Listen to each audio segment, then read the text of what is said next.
حضور پاک صلی اللہ تعالی علیہ وسلم کے لیے اہل سنت و جماعت کا عقیدہ یہ ہے کہ وہ نوری بشر ہیں۔ نوری بشر کا مطلب یہ ہوتا ہے دیکھنے میں تو بشر دکھتا ہے لیکن قدرت میں نوری مخلوق سے بھی بڑھ کر کے ہے۔ فرشتے نور ہیں، انسان بشر ہے۔ فرشتے نوری مخلوق ہیں، انسان بشر ہے۔ اب رسول کو اگر تم نے صرف نور کہا تو فرشتوں میں چلے جائیں گے، صرف بشر کہا تو صرف انسانوں میں۔ رسول ملائکہ کا بھی رسول ہے، انسانوں کا بھی رسول ہے، اس لیے تمہیں یہ کہنا پڑے گا کہ وہ نبی نور والے بھی ہیں اور بشریت بھی ان کے اندر ہے۔ ہمارا عقیدہ یہی ہے کہ وہ نوری بشر ہیں۔ کیا ہیں؟ نوری بشر ہیں۔ میرے عزیزو، اب جن لوگوں نے یہ کہا کہ رسول ہماری ہی طرح ہیں تو یہ تو عقل میں نہیں آتی، بات عقل میں نہیں آتی۔ میں کسی سادے سے مسلمان کو بھی اٹھا کر کے پوچھوں گا، وہ توبہ توبہ کرے گا، کیسی بات کر رہے ہو، رسول ہماری طرح ہو سکتے ہیں؟ علماء کی بات تو چھوڑو، میں عام سے بندے کو بھی پوچھوں گا کیا تم اس بات کا عقیدہ رکھتے ہو کہ رسول ہماری طرح تھے؟ کوئی کہہ سکتا ہے؟ ہرگز نہیں۔ ہاں، اس طرح کا کن لوگوں نے کہا تھا؟ دو ہی شخصیات ہیں جن کا قرآن میں ذکر ہے جنہوں نے رسول کو اپنی طرح کہا تھا۔ ایک ابلیس لعین ہے، شیطان مردود ہے، اور دوسرے وہ کفار و مشرکین ہے جو نبیوں کو کہتے تھے، قرآن میں ہے کہ یہ کیسے رسول ہیں، بازاروں میں کھاتے پیتے ہیں، ہماری طرح بازار کرتے ہیں، اٹھتے بیٹھتے ہیں، یہ کیسے رسول ہیں، یہ تو ہماری طرح ہیں۔ تو کافروں نے رسول کو اپنی طرح کہا تھا، یا پھر دوسرا کون؟ شیطان نے کہا تھا۔ اب اگر کوئی بھی کہہ رہا ہو، انہی دو کیٹیگری میں سے ہوگا، انہی دو کیٹیگری میں سے، یا تو شیطان کے یہ اولاد میں سے ہوں گے، وارثین میں سے ہوں گے، جانشین ہوں گے، یا سجادہ نشین ہوں گے، یا تو پھر کفار و مشرکین کے دلال ہوں گے، ایجنٹ ہوں گے۔ قرآن میں دو ہی لوگوں کا ذکر ہے کہ نبی کو اپنی طرح کہنے والے کفار و مشرکین تھے اور ابلیس لعین۔ شیطان نے کیا کہا تھا جب آدم علیہ السلام کو پیدا کیا گیا؟ اس نے کہا تھا مجھے تو آگ سے بنایا گیا، ان کو مٹی سے کیسے یہ برابر ہو سکتا ہے، میں سجدہ کروں یہ نہیں ہو سکتا۔ بلکہ اس نے برابر کیا، اپنے آپ کو ان سے بھی بڑا سمجھا۔ جیسے آج لوگوں نے کہا ہے نا، کتابوں میں لکھا ہے امتی عمل کرتے کرتے کبھی نبی سے بھی بڑھ جاتا ہے۔ شیطان نے یہی کہا تھا کہ مجھے آگ سے پیدا کیا ہے، میں آدم سے بڑھ گیا ہوں، یہ مٹی سے ہے۔ عزیزان گرامی وقار، اس طرح کے جملوں سے احتراز کرو، پرہیز کرو، اس طرح کے ڈیبیٹ میں جاؤ بھی مت۔ تم رسول کریم صلی اللہ تعالی علیہ وسلم کی حیات طیبہ میں آج نہیں ہو، ان کی ظاہری زندگی میں نہیں ہو کہ تم ان کے بارے میں فیصلے لیتے رہو گے کہ وہ صرف نور تھے، کہ صرف بشر تھے، عام بشر تھے، یا کیا تھے۔ یہ تمام ڈسکشن نہ کرو، قرآن نے ہمیں جتنا کہا ہے اس پر عمل کرو۔ قرآن نے ہمیں یہ کہا وہ بشر تو ہے لیکن عام بشر نہیں، عام بشر نہیں۔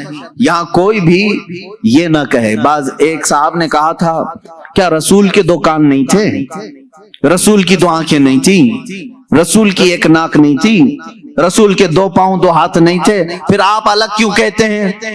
ایک صاحب نے یہ بھی ایسے ہی مار دیا انہوں نے برابری کے لیے، جب ان پر سخت گرفت کی جانے لگی تو کہے وہ بھی تو انسان ہی تھے نا، ان کی دو آنکھیں تھی، دو کان تھے۔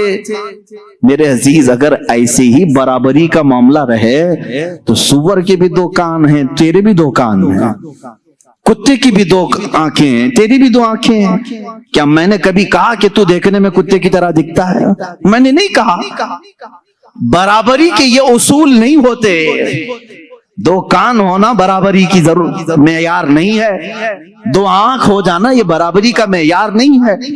ذرا تم اپنے گریبان میں جھانک کر کے دیکھو، جو رسول کو اپنی طرح بشر کہے، کیا زندگی میں کبھی تمہارے پاس جبرائیل آیا ہے؟ کیا کبھی زندگی میں تمہارے پاس جبرائیل آیا ہے؟ برابری کہنے والے سے میرا سوال ہے، کیا زندگی میں کبھی تجھے معراج کا بلاوا آیا ہے؟ کیا زندگی میں کبھی تجھے انبیاء کی امامت کا شرف ملا ہے؟ کیا کبھی تیری زندگی میں ایسا ہوا کہ تو سو گیا ہو، جنت سے تجھے کھلا پلا دیا گیا ہو؟ وہ خصوصیات تو میرے مصطفیٰ کو عطا تھی، یہ رسول کریم صلی اللہ تعالی علیہ وسلم کی عنایات تھی۔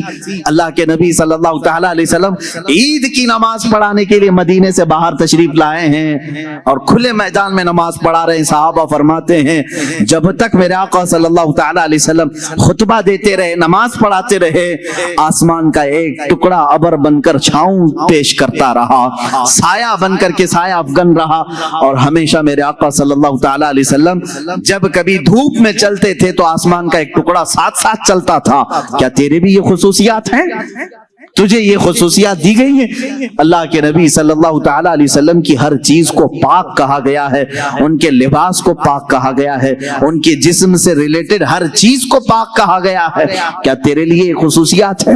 میں نے اس سے قبل حضور پاک صلی اللہ تعالی علیہ وسلم کے معجزات کے بیان میں بھی عرض کیا تھا، ان کا لعاب پاک جس چیز پہ لگ جائے وہ شفا یاب ہو جائے، ان کا دست مبارکہ جسے لگ جائے وہ آگ میں نہ جھلے، وہ اپنا قدم ناز پتھر پر رکھیں تو وہ نقش اپنے سینے پر لے لے۔ یہ خصوصیات میرے مصطفیٰ کریم صلی اللہ علیہ وسلم کی ہیں۔ تو برابری کا دعویٰ کرنے والا ان میں سے کوئی ایک چیز لا سکتا ہے؟ جب نہیں ہو سکتا تو اس طرح کی اندھا دھند تیر اندازی بھی نہیں کرنی چاہیے، ادھر کی ادھر کی پھینکا پھینکی نہ کریں۔ دین کے معاملات میں امت کو ادب سکھایا جائے تو ہم پوری زندگی عمل کر کے بھی کسی صحابی کے درجے کو نہیں پہنچ سکتے، رسول بہت دور کی بات ہے۔ اللہ کے نبی صلی اللہ تعالی علیہ وسلم کے متعلق یہ عقیدہ رکھیں کہ وہ نوری بشر ہیں۔ کیا ہیں؟ وہ نوری بشر ہیں۔ اب یہاں سے معاملہ ہے رسول پاک صلی اللہ تعالی علیہ وسلم کی حیات کے متعلق۔ ظاہر سی بات ہے تم جب یہ عقیدہ رکھ لو گے کہ وہ عام بشر نہیں ہیں، تب اس ایکسپشن سے بہت سارے عقیدے آپ کے نکلیں گے۔ اگر کوئی آپ سے یہ سوال کرے کہ میاں سارے لوگ قبر میں جاتے ہیں، سب کا اختتام قبر ہے، دفن کیا جاتا ہے، سب مٹی میں ملتے ہیں، رسول کے ساتھ بھی ایسا ہوا ہوگا، تو آپ یہ کہیں یہ عقیدہ یہیں سے شروع ہوا جہاں تو نے رسول کو اپنی طرح سمجھا، اپنی طرح سمجھا، وہیں سے تو نے یہ بھی ریزلٹ نکال لیا ہمارے مردے سڑتے ہیں تو رسول کا بھی جسم پاک اس طرح ہو گیا ہوگا، معاذ اللہ رب العالمین۔ تم یہاں سے عقیدہ بدل لو، رسول ہماری طرح نہیں تھے، آگے کی ساری منزلیں محبتوں میں تمہاری شمار ہوں گی، ساری عظمتوں کے تم قائل ہو جاؤ گے۔ حضور پاک صلی اللہ تعالی علیہ وسلم کے بارے میں اگر میں یہ کہوں، ان کے جسم ناز کی بات تو چھوڑو، 14 صدیاں گزر گئی، ان کے جسم پاک سے کٹے ہوئے بال جو آج بھی رکھے ہیں وہ سڑ گل کر کے کہیں ختم نہیں ہوئے، نہ ان کو آگ جلا سکی، پوری کائنات میں آج بھی وہ روشنیاں بکھیر رہے ہیں، ہزاروں عشاق کے سینے میں عشق مصطفیٰ جلا بھی رہے ہیں، جلا بخش رہے ہیں، تو رسول پاک کے جسم ناز کی کیا بات ہے۔ بلکہ بزرگوں نے فرمایا وہ حصہ جو رسول پاک کا جسم لگا ہوا ہے قبر پاک، اس کو کہا گیا ہے وہ عرش اعظم سے بھی افضل ہے۔ ادب گاہست زیر آسماں از عرش نازک تر، نفس گم کردہ می آیت جنید و بایزیدی جا۔ فارسی میں کہا گیا ہے عرش سے بھی نازک ترین ایک جگہ ہے آسمان کے نیچے۔ کون سی جگہ ہے؟ یہ وہی لحد مصطفیٰ ہے جہاں جنید بغدادی اور بایزید بسطامی بھی حاضری دیتے ہیں تو اپنی سانسوں کو روک لیا کرتے ہیں کہ نکلنے والی سانسوں سے کہیں بے ادبی نہ ہو جائے۔ یہ وہ مقام ہے لحد مصطفیٰ صلی اللہ تعالی علیہ وسلم، قبر مصطفیٰ کی اتنی افضلیت ہے۔ اسی لیے اعلیٰ حضرت فاضل بریلوی رحمت اللہ تعالی علیہ سے کسی نے پوچھا کہ مکہ افضل ہے کہ مدینہ افضل ہے؟ یہ بھی معاملات آتے رہتے ہیں، مکہ افضل ہے کہ مدینہ افضل ہے؟ تو اعلیٰ حضرت رضی اللہ تعالیٰ عنہ نے اس کے جواب میں یوں فرمایا طیبہ نہ صحیح افضل مکہ ہی بڑا زاہد، طیبہ نہ صحیح افضل مکہ ہی بڑا زاہد، ہم عشق کے بندے ہیں کیوں بات بڑائی ہے۔ سنتے ہیں کہ محشر میں صرف ان کی رسائی ہے، اگر ان کی رسائی ہے لو جب تو بنائی ہے۔ میرے عزیزو، آپ نے فرمایا جو لحد پاک رسول پاک کے جسم سے لگی ہوئی ہے وہ خانہ کعبہ سے بھی افضل ہے۔ اس کی وجہ کیا ہے؟ رسول کریم صلی اللہ تعالی علیہ وسلم کا جسم ناز خانہ کعبہ سے افضل ہے۔ کعبے کو مطہر کس نے بنایا؟ کعبے کو اس عظمت والا، یعنی وہ تو بتوں میں گھر گیا تھا کعبہ، کعبے کے اندر کئی 100 بت رکھ دیے گئے تھے، اس کعبے کو طہارت کس نے بخشی؟ مصطفیٰ کریم صلی اللہ تعالی علیہ وسلم۔ کعبے کے ارد گرد اس وقت لوگ ننگا طواف کرتے تھے، کپڑے اتار کر کے۔ میرے آقا صلی اللہ تعالی علیہ وسلم نے طواف کرنے والوں کے آداب بتائے۔ عزیزان گرامی، تم اگر یہاں بیٹھ کر کے فیصلہ کرو گے کون افضل ہے کون نہیں افضل ہے، یہ تمہارے بس کی بات نہیں، خود کعبے سے ہی پوچھو۔ امام اہل سنت فاضل بریلوی رحمت اللہ علیہ نے فرمایا، غور سے سن تو رضا کعبے سے آتی ہے صدا، میری آنکھوں سے میرے پیارے کا روزہ دیکھو، حاجیو آؤ شہنشاہ کا روزہ دیکھو، کعبہ تو دیکھ چکے کعبے کا کعبہ دیکھو۔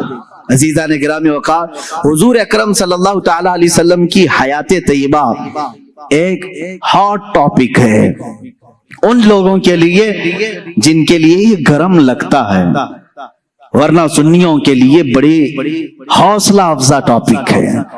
جب جب ہم اپنے نبی کی حیات کی بات کرتے ہیں تو کئی امیدیں پھر سے جاگ جاتی ہیں۔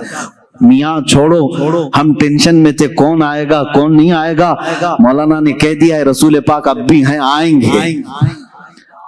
جب ظاہر سی بات ہے امت میں ہم یہ بات کہیں گے تمہارے رسول اب بھی ہیں، تو امت کا حوصلہ نہیں بڑھے گا؟ حضور پاک صلی اللہ تعالی علیہ وسلم سے آس و یاس امت کی اور بڑھ جائے گی۔ اب ظاہر سی بات ہے یہ تو باتیں ہوئی، دلیلوں کی روشنی میں تو ہمیں کہنا ہوگا۔ رسول کریم صلی اللہ تعالی علیہ وسلم اپنی قبر انور میں زندہ ہیں یا بعض لوگوں کے قول کے مطابق مر کر مٹی میں مل گئے؟ ہاں یہ کتابوں میں لکھا ہوا ہے، اس لیے مجھے کہنا پڑ رہا ہے۔ عزیزان گرامی وقار، ہمارا عقیدہ تو وہی ہے جو بریلی کے تاجدار نے اپنے ایک شعر میں ہمیں یوں بتایا، یا رسول اللہ تو زندہ ہے واللہ تو زندہ ہے واللہ، میری چشم عالم سے چھپ جانے والے چمک تجھ سے پاتے ہیں سب پانے والے، میرا دل بھی چمکا دے چمکانے والے۔ ہم تو اپنے رسول کو اپنی قبر اطہر میں زندہ مانتے ہیں۔ حیات النبی کا یہ عقیدہ ہر سنی کا ہے۔ حضور پاک صلی اللہ تعالی علیہ وسلم اپنی حیات پاک میں ہیں، اب وہ کیسی زندگی ہے یہ ڈسکس امت کے لیے نہیں ہے، حضور کی وفات کے بعد جو زندگی ہے وہ کیسی ہے، بلکہ میں کہتا ہوں جو دنیا میں تھی اس سے کئی درجے افضل زندگی ہے۔ تم یہ کہتے ہو کہ ایسے ہی زندہ ہیں جیسے تم زندہ ہو، نہیں میاں، اس سے کئی درجے افضل زندہ ہیں۔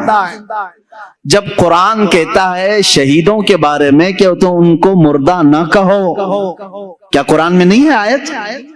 اللہ کی راہ میں جو مارے جائیں انہیں مردہ نہ کہو۔ دوسری جگہ ہے مردہ تصور بھی مت کرو، سوچو بھی مت۔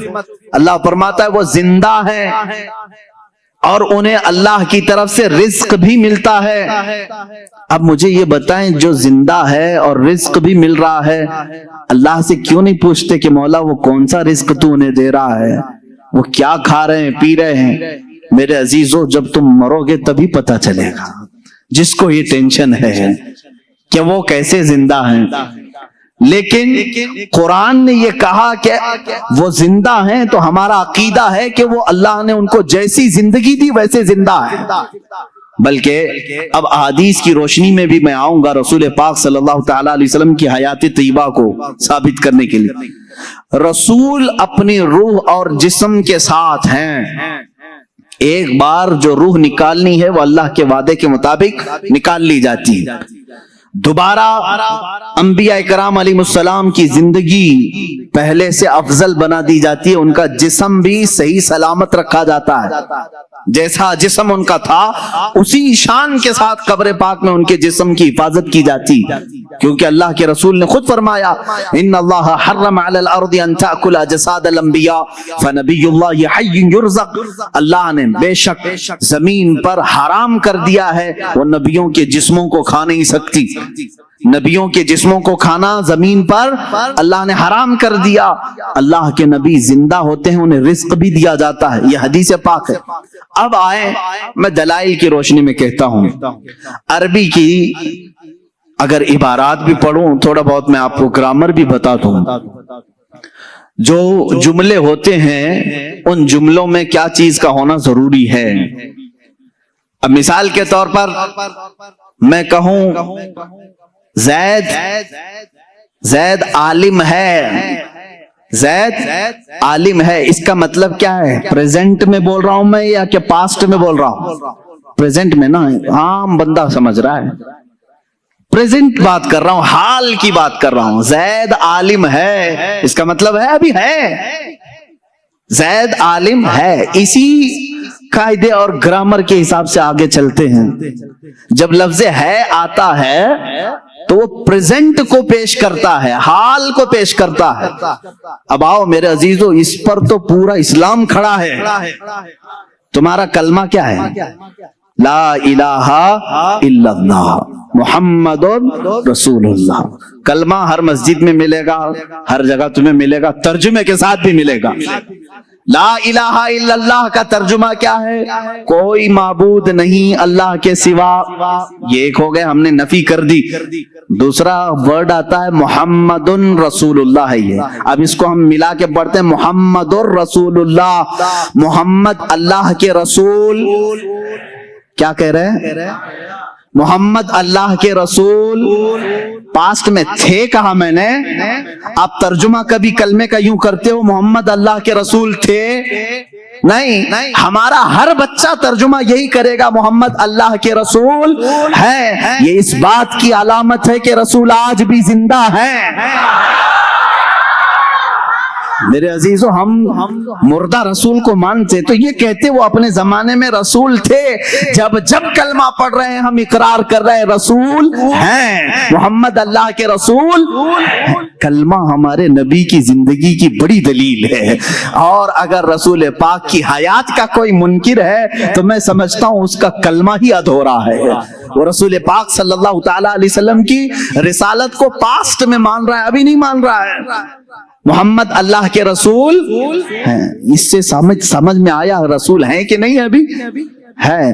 میرے عزیزو، صحابہ نے بھی یہی کلمہ پڑھا، اولیاء نے بھی یہی پڑھا، تابعین نے بھی یہی پڑھا، ہم بھی یہی پڑھ رہے ہیں۔ اللہ کی ذات سے کروڑہا یقین ہے کہ ہمارے بچے بھی یہی پڑھیں گے انشاءاللہ العزیز، ہماری نسلیں بھی یہی پڑھیں گے۔ آج بھی رسول زندہ ہیں، کل بھی زندہ تھے، اور قیامت تک انشاءاللہ العزیز ہمارا یہ عقیدہ بھی زندہ رہے گا۔ رسول پاک صلی اللہ تعالی علیہ وسلم کی حیات طیبہ کو جنہوں نے ڈسکنیکٹ کیا ان کا نقصان کیا ہوا جانتے ہیں؟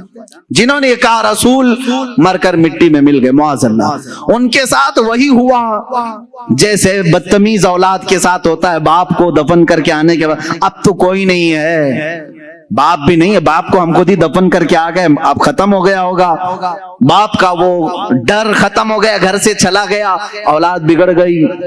کچھ اولاد کے ساتھ ایسا ہوتا ہے باپ کے جانے کے بعد وہ من مانی کرنے لگا۔ میرے عزیزو، جس کا تصور یہ ہے رسول اب بھی زندہ ہے اور مجھے دیکھ رہے ہیں، اس کے دل میں ہمیشہ اپنے رسول کی عظمت برقرار رہتی ہے، ہمیشہ اپنے رسول کے بارے میں اس کے دل میں ایک ہیبت رہتی ہے۔ اللہ کے رسول ہیں، جب مدینہ طیبہ جاتے رہتے ہیں کیا سوچ کر جاتے ہیں لوگوں، وہاں جانے کے وقت قدم لڑکھڑانے لگتے ہیں، رسول اپنی قبر سے مجھے دیکھ رہے ہوں کہ میں کیا منہ لے کر کے رہوں۔ اور اگر کوئی یہ سوچ کر جاتا ہے نہیں وہ تو عام قبروں کی طرح مر کر ختم ہو گئے، میرے عزیزوں پھر ان کے دلوں میں ادب بھی نہیں رہتا، مدینے جانے کا بھی کوئی تصور نہیں رہتا۔ لیکن دیکھا ہے ہم نے جنہوں نے رسول پاک کو اپنی قبر انور میں زندہ تسلیم کیا، ان کا ادب بھی اتنا بڑھ جاتا ہے، وہ وہاں سے گزرتے بھی ہیں، ان کی آنکھوں سے ٹپ ٹپ آنسوں کی جھڑی جاری رہتی ہے اور الفاظ نکل نہیں پاتے۔ کئی ایسے لوگ ہیں جو بے قرار ہو جاتے ہیں اس لیے کہ انہوں نے اپنے رسول کو زندہ تسلیم کیا، اور جنہوں نے حضور پاک صلی اللہ علیہ وسلم کی زندگی کا انکار کیا اس کی ایک صاف مثال میں نے دیکھا مدینہ طیبہ میں جالیوں کے قریب ایک متوع، یہ متوع وہی ہیں جو سفید جبہ لال رومال پہن کر کے جو لوگوں کو گمراہ کرنے کے لیے جن کو رکھا گیا ہے، ہر ایک کو کاٹتے پھرتے رہتے ہیں، یہ پٹا ہی نہیں ہے ان کے اندر، مالک نے پٹا ڈالا نہیں ہے، آوارہ پھرتے رہتے ہیں، جو نظر آیا اس کو کاٹ دیتے ہیں۔ ہونا یہ چاہیے کہ جو گورنمنٹ انہیں پال رہی ہے پٹا ڈال کر کے رکھے، اس لیے کہ دنیا بھر سے لوگ آتے ہیں، روڈ پہ اس طرح کتوں کو چھوڑو گے تو ہر آنے جانے والوں کے لیے تکلیف بھی ہے۔ اب یہ وہی کرتے رہتے ہیں۔ ایک بار ہمارے سامنے کی بات ہے، پاکستانی حاجیوں کو یہ اس طرح سے ڈیبیٹ کر رہے ہیں، رسول کچھ دے نہیں سکتے، یہ نفع نقصان کسی چیز کے مالک نہیں، وہ کہہ رہا ہے نہیں میرا رسول دے گا، وہ پاکستانی بیچارہ بار بار کہہ رہا ہے۔ اس نے غصے میں آ کر کے جالیوں کے سامنے پیر یوں مارنا شروع کیا اور اپنی پیٹھ سے جالی گھسنے لگا، اگر کچھ کر سکتے تو دیکھو مجھے کچھ ہوا کیا، وہ دکھا رہا ہے۔ میرے عزیزو، جن لوگوں کا عقیدہ یہ ختم ہوا نا، رسول ختم ہو گئے، وہ اسی طرح کی حرکتوں پہ آتے ہیں، اور میں سمجھتا ہوں اس سے لاکھ درجے افضل وہ بوڑھا پاکستانی تھا جو اگرچہ عالم نہیں تھا لیکن رسول پاک کی بارگاہ میں اتنے ادب سے کھڑا تھا کہ اس کی آنکھیں آنسوؤں سے بھری ہوئی تھی، ادب سے کھڑا ہوا تھا۔ عزیزان گرامی وقار، اس عقیدے کو آج پھر سے زندہ رکھو اپنے سینوں میں، اپنے ذہن میں۔ ہمارے نبی کو ہم نے مردہ تصور نہیں کیا، کلمہ پڑھا بھی ہے تو زندہ رسول کا کلمہ پڑھا ہے۔ محمد صلی اللہ علیہ وسلم اللہ کے رسول ہیں، ہم یہی کہتے ہیں۔ اب آؤ قرآن پاک کی دوسری دلائل کی طرف میں آتا ہوں۔ اللہ تبارک و تعالیٰ نے ایک آیت یوں فرمائی، وَلَوْ أَنَّهُمْ إِذْ ظَلَمُوا أَنفُسَهُمْ جَاءُوكَ فَاسْتَغْفَرُوا اللَّهَ وَاسْتَغْفَرَ لَهُمُ الرَّسُولُ لَوَجَدُوا اللَّهَ تَوَّابًا رَحِيمًا۔ یہ آیت ہے پوری، آپ قرآن پاک اٹھا کر پڑھ سکتے ہیں، 5ویں پارے میں یہ آیت ہے۔ اللہ فرماتا ہے جب مومنین اپنے جانوں پر ظلم کر لیں، یعنی گناہ کر لیں، تو اے رسول یہ آپ کے پاس آئیں۔ قرآن میں ہے جاؤکا، یہ لفظ ہے قرآن میں، یہ مومنین کیا کریں؟ اے رسول آپ کے پاس آئیں، اللہ سے اپنے گناہوں کی بخشش طلب کریں۔ لیکن طریقہ اللہ نے کیسے بتایا؟ پہلے کہاں آئیں؟ رسول کے پاس آئیں، رسول کے پاس آئیں اور اپنے گناہوں کی بخشش طلب کریں۔ واستغفر لهم الرسول، اس پر مزید ایک اور شرط ہے، رسول بھی ان کے لیے سفارش کریں۔ بات سمجھ میں آ رہی؟ جب جب گناہ ہو گئے وہ جائیں، توبہ اور بخشش کا ذریعہ اللہ نے جو بتایا، قرآن کی بات کر رہا ہوں، جاؤ کہ اے رسول یہ مومنین آپ کے دربار میں آئیں، اللہ سے بخشش مانگیں اور رسول بھی ان کے لیے سفارش کریں، لوجد اللہ تواب الرحیم، پھر وہ اللہ کو توبہ قبول کرنے والا پائیں گے، رحم کرنے والا پائیں گے۔ یہ آیت ہے۔ اب میں آپ سے پوچھتا ہوں، رسول اگر ختم ہو چکے معاذ اللہ رب العالمین، جیسا کہ دوسروں کا عقیدہ ہے، مردہ ہیں، تو قرآن جو کہہ رہا ہے کہ مومنین اپنے جانوں پر ظلم کریں تو اے رسول آپ کے پاس آئیں، تو کیا کسی مردے کے پاس جانے کو قرآن حکم دے رہا ہے؟ اب اس کے جواب میں وہ یہ لوگ کہتے ہیں نہیں، یہ رسول کی زندگی میں آیت آئی تھی، رسول کی زندگی میں یہ آیت آئی تھی، اور جو اس وقت گناہ کر رہے تھے ان کو حکم تھا کہ وہ رسول کے پاس آئیں، رسول ان کی سفارش کریں گے تو اللہ ان کی توبہ قبول کرے گا۔ میں ان سے کہتا ہوں میرے عزیز، پھر ہمارا کیا قصور ہے؟ قرآن کیا اسی زمانے کے لیے اترا تھا یا قیامت تک کے لیے آیا ہے؟ قرآن کب تک کے لیے ہے؟ قیامت تک کے لیے۔ میرے عزیز، قرآن کی آیت صبح قیامت تک کے لیے ہے، یہ صرف اس زمانے کے مسلمانوں کے لیے آیت نہیں آئی، صبح قیامت تک کے مومنوں کے لیے آیت آئی ہے کہ اگر تم میں سے کسی سے گناہ ہو جائے تو تم کہاں جاؤ؟ کہاں جاؤ گے؟ رسول کے پاس۔ یہ آپ کھل کر کے بولو، ڈرو مت کہ کیسے جائیں گے، ویزا لگے گا کہ نہیں لگے، میں بتاتا ہوں، اس پر بھی میں آتا ہوں، لیکن قرآن کی بات ہے، اللہ نے کیا فرمایا؟ اگر گناہ ہو جائیں تو تم کہاں جاؤ؟ پھر ڈر ہے آپ کو؟ کہاں جائیں؟ رسول کے پاس جائیں۔ اب رسول کے پاس جانے کے بعد دو کام ہیں آپ کے، ایک آپ کی طرف سے، ایک رسول کی طرف سے۔ آپ اللہ کی بارگاہ میں توبہ کریں گے، رسول آپ کی سفارش کریں گے، تب آپ کی توبہ قبول ہوگی۔ اب آپ سوال آتا ہے، ہر ایک کی طاقت نہیں سفر کرنے کی، کیسے جائیں مدینے؟ ٹکٹ مہنگا ہے، اب تو لاک ڈاؤن میں ویزا بھی نہیں لگتا ہے۔ تو کیا اللہ تبارک تعالیٰ کسی بندے کو اس کی طاقت سے زیادہ کا حکم دے گا؟ جو تم نہیں کر سکتے اس کا حکم شریعت میں آتا ہے؟ اسلام نام ہی ہے اس چیز کا، اللہ بندے پر اتنا ہی حکم ڈالتا ہے جتنا وہ کر سکتا ہے، جو نہیں کر سکتا اس کا حکم نہیں آئے گا۔ اب تم سب لوگ مل کر کے کہو گے کہ ہمارے آج جانے کی طاقت ہی نہیں، اور اللہ نے حکم کیسے دے دیا؟ گناہ تو آج صبح بھی ہوئے ہیں ہم سے، دوپہر میں بھی ہوئے ہیں، شام میں بھی ہوئے ہیں، اور اللہ فرما رہا ہے رسول کے پاس جائیں۔ اب اس حساب سے دیکھا جائے تو کبھی ٹکٹ ملے نہ ملے، کیسے جائیں رسول کے پاس؟ میرے عزیزوں، پھر تمہیں حیات النبی کا عقیدہ اور حاضر و ناظر کا عقیدہ لینا پڑے گا، لینا پڑے گا۔ اے عزیز، اللہ نے تجھے کب کہا کہ تو چلتے ہوئے، سفر کرتے ہوئے، اس طرح اڑتے ہوئے، ٹرین میں، بس میں آ جا رسول کے پاس؟ اللہ نے یہ فرمایا بس تو رسول کے پاس آ، چاہے جسم کے ساتھ آ یا تصور کے ساتھ آ، چاہے جسم کے ساتھ آ یا تصور کے ساتھ آ، ہم تو کہتے ہیں حاضر ہیں۔ حضور پاک صلی اللہ تعالی علیہ وسلم کی بارگاہ میں جب ہم کھڑے ہوتے ہیں تو یہ کہتے ہیں حاضر ہیں در دولت پہ گدا، سرکار توجہ فرمائیں۔ تم جہاں سے کہو گے سرکار سنتے ہیں۔ تو حاضری ہو گئی۔ یہاں ابھی آنکھ بند کر لیا آپ نے، ملا باڑے کی مسجد میں بیٹھے ہیں، گناہوں سے توبہ کرنی ہے، قرآن کی آیت پر عمل کرنا ہے ہم کو۔ اللہ نے فرمایا رسول کے پاس جانے کا حکم اللہ نے کیا۔ اب میں یہاں بیٹھا، چل کے جانے کے لائق نہیں، آنکھ بند کر لیا، منٹ بھی نہیں لگے مدینے پہنچ گیا، منٹ بھی نہیں لگے۔ یہ کتنی تیز حاضری ہے! بارگاہ رسول میں کھڑے ہونے کا تصور لے آیا، اور پھر سامنے اپنے رسول کو حاضر پا کر کے اب توبہ کرنا شروع کیا۔ استغفر اللہ ربی من کل ذنب واتوب الیہ۔ اللہ تو نے فرمایا گناہ ہو جائیں تو رسول کے پاس آ جا، میں آ گیا۔ اب تو نے فرمایا بخشش طلب کر مجھ سے، میں نے بخشش بھی طلب کر لی، استغفار بھی پڑھ لیا۔ تیسرا کام ہے اب رسول کا، اللہ کے رسول سفارش کریں۔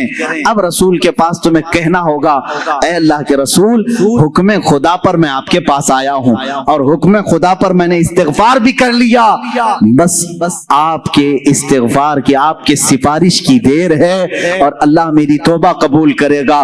یہی تو عقیدہ بریلی کا امام بار بار تمہیں کہہ رہا ہے۔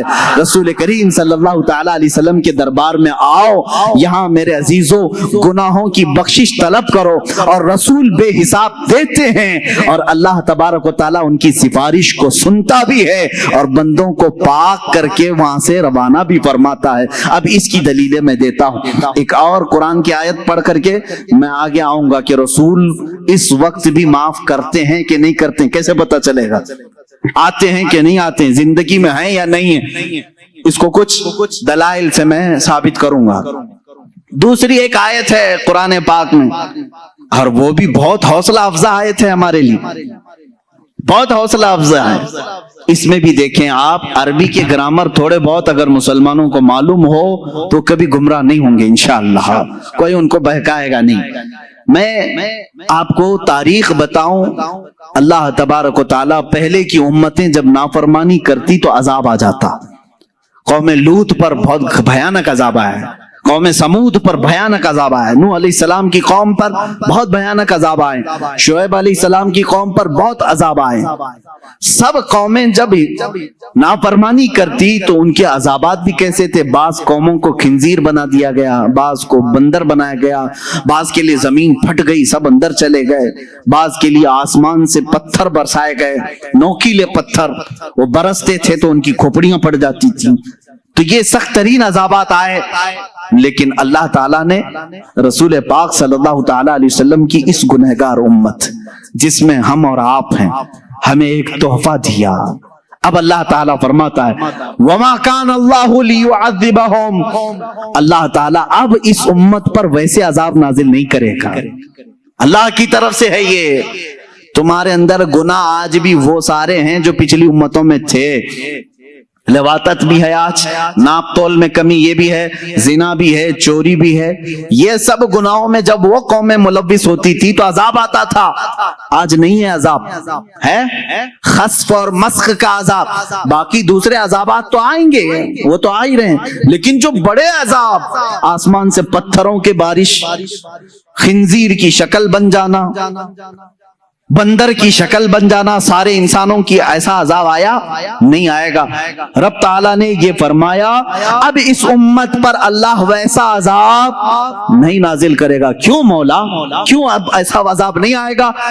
9ویں پارے کی آیت سورہ انفال میں اللہ فرماتا ہے وَأَنْتَ فِيهِمْ، اس لیے کہ میرا محبوب تمہارے درمیان میں ہے، میرا محبوب تمہارے درمیان میں ہے۔ میرے عزیزو، اللہ نے فرمایا وَأَنْتَ فِيهِمْ، آپ ان کے بیچ میں ہیں۔ اب یہاں پر بھی وہی قاعدہ ہے جو کلمے کا میں نے بتایا، رسول کو اس وقت کہا گیا تھا آپ ان کے بیچ میں ہیں، وہ 100 سال پہلے بھی ہمارے بیچ میں تھے، 1000 سال پہلے بھی ہمارے بیچ میں تھے، کل بھی ہمارے بیچ میں تھے، آج بھی ہمارے بیچ میں ہیں، اور رسول پاک صلی اللہ تعالی علیہ وسلم ہمارے درمیان ہیں۔ یہ کون کہہ رہا ہے؟ اللہ رب العزت۔ کہاں فرما رہا ہے؟ قرآن پاک میں۔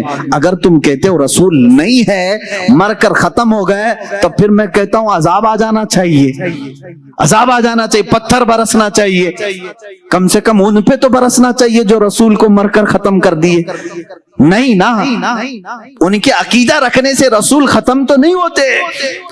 رسول پاک صلی اللہ تعالی علیہ وسلم اپنی قبر انور میں زندہ ہیں، اور اسی وجہ سے اللہ تعالیٰ نے بھیانک عذابوں کو روک لیا ہے، بھیانک عذاب روک لیے گئے ہیں۔ عزیزان گرامی وقار، یہاں سے یہ بات ثابت ہوئی کہ رسول پاک صلی اللہ تعالی علیہ وسلم اپنی امت کے درمیان ہمیشہ رہیں گے، ہمیشہ رہیں گے۔ وَأَنْتَ فِيهِمْ۔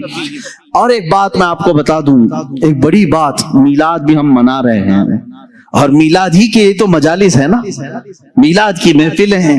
اب یہاں سے کچھ چیزیں سمجھنی پڑتی ہیں۔ دیکھیں، دنیا کا ایک اصول ہے، جس کے لیے محفل سجاتے ہیں، جس کے لیے محفل سجاتے ہیں، جب تک وہ رہتا ہے تب تک محفل ہے کہ نہیں ہے؟ جب تک وہ رہتا ہے تب تک وہ محفل ہے۔ فار ایگزامپل، تقریر سننے کے لیے یہ محفل آپ نے بنائی، اور مجھے سننے کے لیے آئے، میں چلا جاؤں گا تو آپ بیٹھے رہیں گے، تھوڑے لوگ اللہ اللہ کرنے والے بیٹھے رہتے ہیں، لیکن جو محفل تھی وہ نہیں کہلائے گی۔ بعد میں نماز پڑھنے والے نماز پڑھ رہے ہوں گے، ذکر کرنے والے ذکر کریں، میں ان سے نہیں کہہ رہا ہوں، لیکن یہ محفل چلی جائے گی، کیونکہ مقرر گیا، محفل بھی گئی۔ دولہا آتا ہے، دولہا کے آنے سے پہلے اسٹیج بھی سجا ہے، کرسی بھی لگی ہے، باراتی بھی کھڑے ہیں، سب انتظار میں ہے نا۔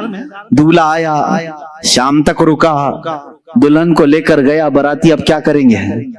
کھانا بھی ختم ہو گیا، وہاں ہال میں رات تو نہیں بتائیں گے، چلے جائیں گے، اور ڈیکوریٹر کیا کرے گا؟ ڈیکوریشن نکال لے گا، کرسی ہٹا دی جائے گی، سٹیج ختم ہو جائے گا۔ یہی تو اصول ہے نا دنیا کا، جس کے لیے محفل سجی ہے وہ جائے گا تو محفل بھی ختم ہو جائے گی۔ اب میں آؤ حدیث پاک سناتا ہوں۔